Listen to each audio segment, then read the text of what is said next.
Selamat datang di Pojok Santai. Sebelum Anda mendengarkan audiobook ini, kami menginformasikan bahwa channel ini adalah review audio dari buku yang ada di Indonesia. Untuk membaca keseluruhan buku ini, kami menyarankan membeli buku aslinya di toko buku kesayangan Anda, baik offline maupun online. Keberadaan channel ini dimaksudkan untuk membantu Anda mendapatkan pengetahuan dari buku-buku kesayangan Anda. Jangan lupa untuk subscribe, like, dan komen.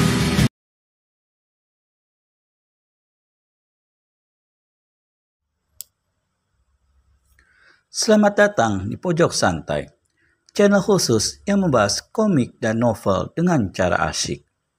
Wiro Sableng alias Pendekar Kapak Maut Naga Geni 212 ketahuan dari tempat persembunyiannya.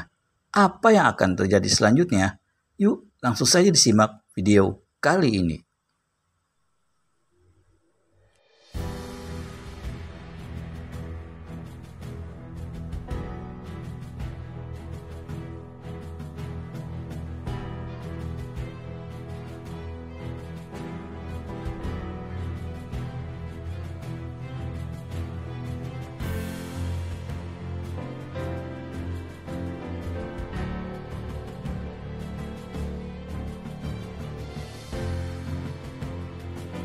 Ketika dia berada di sebuah kaki bukit, mendadak di puncak bukit dilihatnya dua titik kuning laksana bintang malam bergerak cepat ke arah selatan. Wiro hentikan larinya guna dapat meneliti lebih jelas. Dua buah titik itu sangat jauh, tapi Wiro yakin itu adalah dua orang manusia yang tengah berlari cepat. Wiro memperhatikan terus. Dua titik kuning itu menuruni bukit di sebelah selatan, terus laksana terbang menuju ke daerah berbatu-batu dan terus lagi ke pegunungan di mana sebelumnya Wiro berada. Akhirnya, dua titik kuning itu lenyap di batas pemandangan Pendekar 212 Wiro Sableng. Sewaktu Wiro ingat akan si pelukis aneh yang ditemuinya di lamping pegunungan itu, mendadak hatinya menjadi berdesir. Lebih cepat kalau dikatakan berdebar. Dua titik kuning itu pasti dua orang berkepandaian tinggi yang mempergunakan ilmu lari cepat. Dan keduanya mungkin pula orang-orang jahat yang sengaja pergi ke gunung itu untuk melakukan perbuatan yang tidak baik terhadap si pelukis aneh. Wiro merutuki dirinya sendiri karena sampai berpikir begitu jauh. Diputar badannya, hendak melanjutkan perjalanan, namun langkah yang dibuatnya tertahan-tahan oleh rasa kebimbangan. Akhirnya, Pendekar 212 membalikkan diri lalu berlari cepat ke jurusan selatan. 2 kali peminuman teh, baru Wiro Sableng sampai ke tikungan jalan di lamping gunung. Dan betapa terkejutnya Pendekar 212 sewaktu dia sampai di tempat itu. Larinya dengan serta-merta terhenti. Sepasang kakinya laksana dipakukan ke bumi. Matanya menyipit, dadanya menggemuruh, kedua tinju terkepal, sedang rahang terkatup rapat-rapat. Terkutuk, desis Pendekar 212. Dia berlutut di hadapan tubuh pelukis aneh yang menggeletak di tikungan jalan. Tubuh orang tua ini mengerikan sekali. Mulai dari kepala sampai ke kaki ditancapi oleh puluhan paku berwarna kuning yang terbuat dari besi berlapiskan emas. Benda-benda yang merupakan senjata rahasia hebat ini pastilah mengandung racun yang luar biasa jahatnya. Karena saat itu, Wiro melihat tubuh si pelukis aneh berada dalam keadaan gembung membiru. Yang mengerikan ialah apa yang tercerengkam di tangan kanan si pelukis aneh yang sudah tidak bernyawa itu. Pada jari tangan kanannya tergenggam sebuah kutungan lengan yang tertutup kain kuning. Warna lain ini mengingatkan Wiro pada dua titik kuning yang dilihatnya sebelumnya. Melihat kepada bentuknya, pastilah potongan lengan jubah seseorang.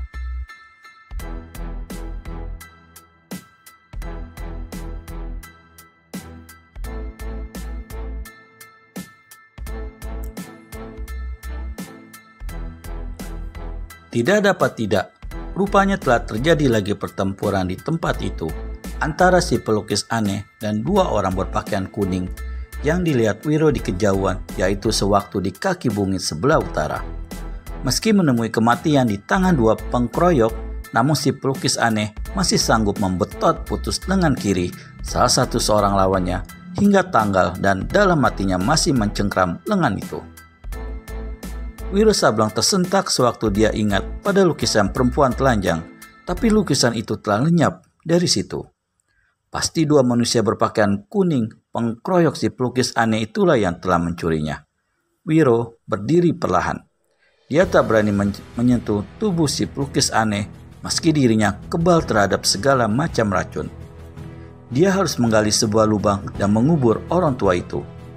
Tengah dia memandang berkeliling mencari tempat yang baik, mendadak Wiro melihat sepasang kaki kecil tersembul di balik unggukan batu yang terletak tak berapa jauh dari tepi jurang. Cepat-cepat, Pandeka 212 melangkah ke batu itu. Di sini ditemuinya seorang anak kecil berpakaian compang-camping menggeletak tak bergerak. Kepalanya ada benjut besar. Sewaktu diperiksa, ternyata dia cuma pingsan. Setelah ditolong dan diurut-urut dadanya, akhirnya anak ini siuman. Begitu siuman, begitu pula dia menangis.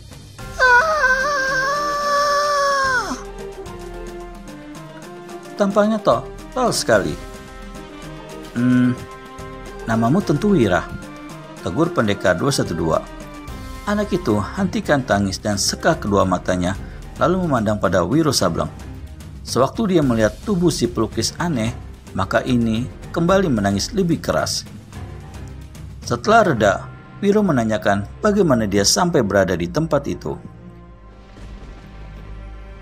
Dengan terhenti-henti oleh sesenggukan, maka si anak memberi penuturan. Namanya memang Wira Prakarsa, calon murid si pelukis aneh. Katanya, dia tengah bermain-main di depan rumah sewaktu dua orang berpakaian kuning bertampang mengerikan mendatanginya. Salah seorang dari mereka langsung mendukungnya dan membawanya lari luar biasa cepatnya. Sepanjang jalan, orang yang mendukungnya itu tiada henti menanyakan di mana letak pegunungan yang biasanya didatangi oleh calon gurunya. Karena tak tahan dipukuli, akhirnya dia memberitahu. Dan sewaktu sampai di tempat si pelukis aneh, maka langsung saja kedua orang berpakaian kuning itu menyerang calon gurunya. Menurut penuturan si anak, lama sekali ketiga orang itu bertempur. Kemudian ada sambaran angin yang menyerempetnya hingga membuat dia terpelanting. Kepalanya membentur batu, lalu dia tak ingat apa-apa lagi. Wiro maklum kini apa yang telah terjadi. Apa kau pernah melihat kedua orang itu sebelumnya? Wira Prakarsa menggeleng. Tadi kau katakan muka kedua orang itu mengerikan sekali.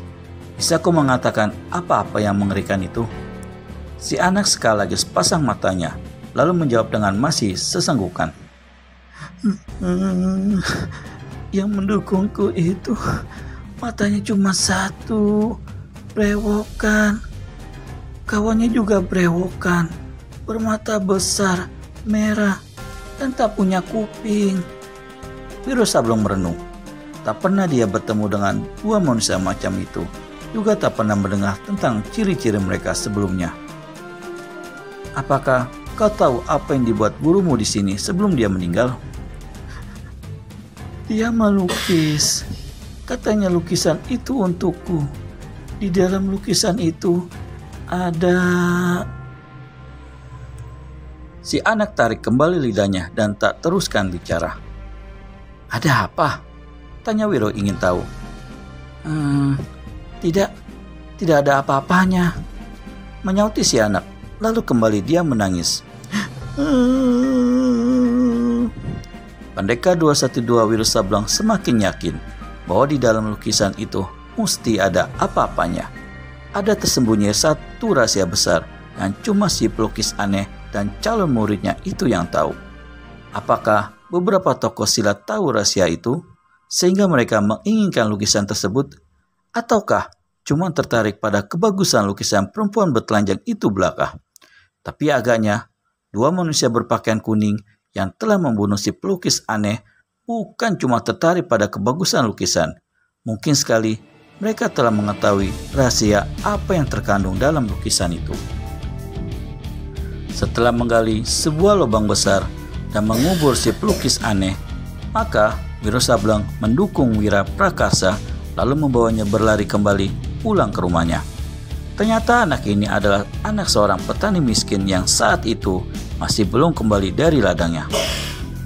"Wira," kata pendekar 212 sambil pegang kepala si anak, "karena pemilik sah lukisan itu adalah kau, maka aku akan mencarinya sampai dapat dan mengembalikannya padamu."